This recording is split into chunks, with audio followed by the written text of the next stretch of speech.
अभी यहाँ सब सुन रहल छी संतोष दीवाना के म्यूजिक बाय धर्मेंद्र शर्मा।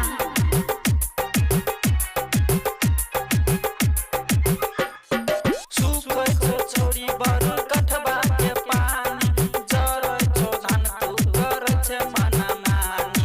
सुखै छो छोरी बर कठबा के पानी जरै छो धान तू कर छे मना मानी। सिरहा के छौरा छियै सनकल गे कहबे त चला देबो दमकल गे।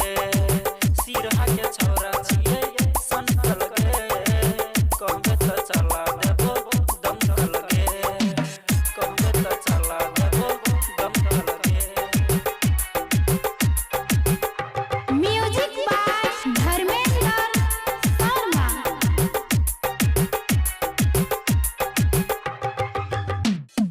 कराले मेहनत सुन के छौरी हेतौ खेत में धान गे।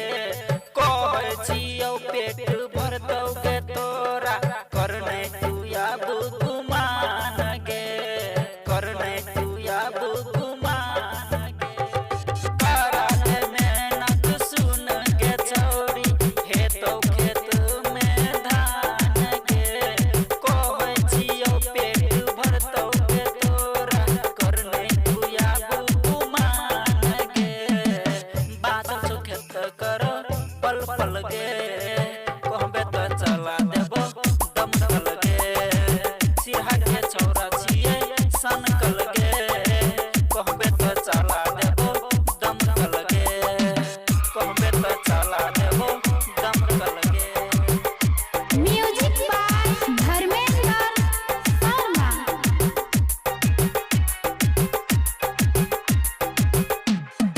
कौन ट्रैक्टर से चलौले तू फार एल चलो जब खार गे।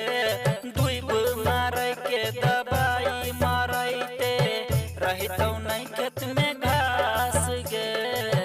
रहितौ नहीं खेत में घास गे। कौन ट्रैक्टर से चलौले तू फार एल चलो जब खार गे। दुब मारै के दवाई मारैते रहितौ नहीं खेत में घास गे। खेत में हल छौ फल कल गे कहबे त चला देबो दमकल गे। सिरहा के छौरा छियै सनकल गे कहबे त चला देबो दमकल गे।